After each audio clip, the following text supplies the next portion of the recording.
ఏం అదే చెప్పాలి? మత్స్య అనంతబాబు గారు మెడికల్ టెస్ట్‌లకి వచ్చారు కదా! దాని నిమిత్తం ఏమేం జరిగింది? మెడికల్ టెస్టులకు వచ్చారు. మెడికల్ టెస్టులు చేసామంటే రిపోర్ట్ ఇచ్చి పంపించాం. ఇప్పుడు ఆరోగ్య పరిస్థితి అతనిది ఎలా ఉంది?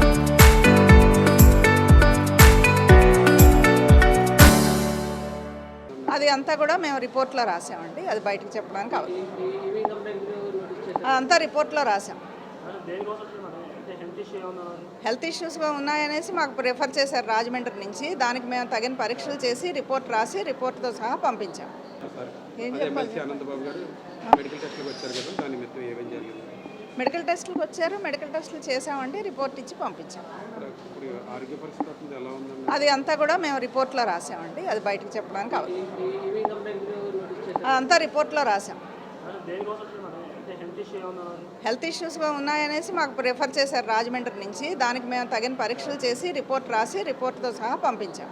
సరే. ఏం అదే చెప్పాలి? మత్స్య అనంతబాబు గారు మెడికల్ టెస్ట్‌లకి వచ్చారు కదా! దాని నిమిత్తం ఏమేం జరిగింది? మెడికల్ టెస్టులకు వచ్చారు. మెడికల్ టెస్టులు చేసామంటే రిపోర్ట్ ఇచ్చి పంపించాం. ఇప్పుడు ఆరోగ్య పరిస్థితి అతనిది ఎలా ఉందండి? అది అంతా కూడా మేము రిపోర్ట్‌లో రాసామండి. అది బయటకు చెప్పడానికి అవ్వదు. అదంతా రిపోర్ట్‌లో రాసాం. హెల్త్ ఇష్యూస్‌గా ఉన్నాయనేసి మాకు రిఫర్ చేశారు రాజమండ్రి నుంచి. దానికి మేము తగిన పరీక్షలు చేసి రిపోర్ట్ రాసి రిపోర్ట్‌తో సహా పంపించాం.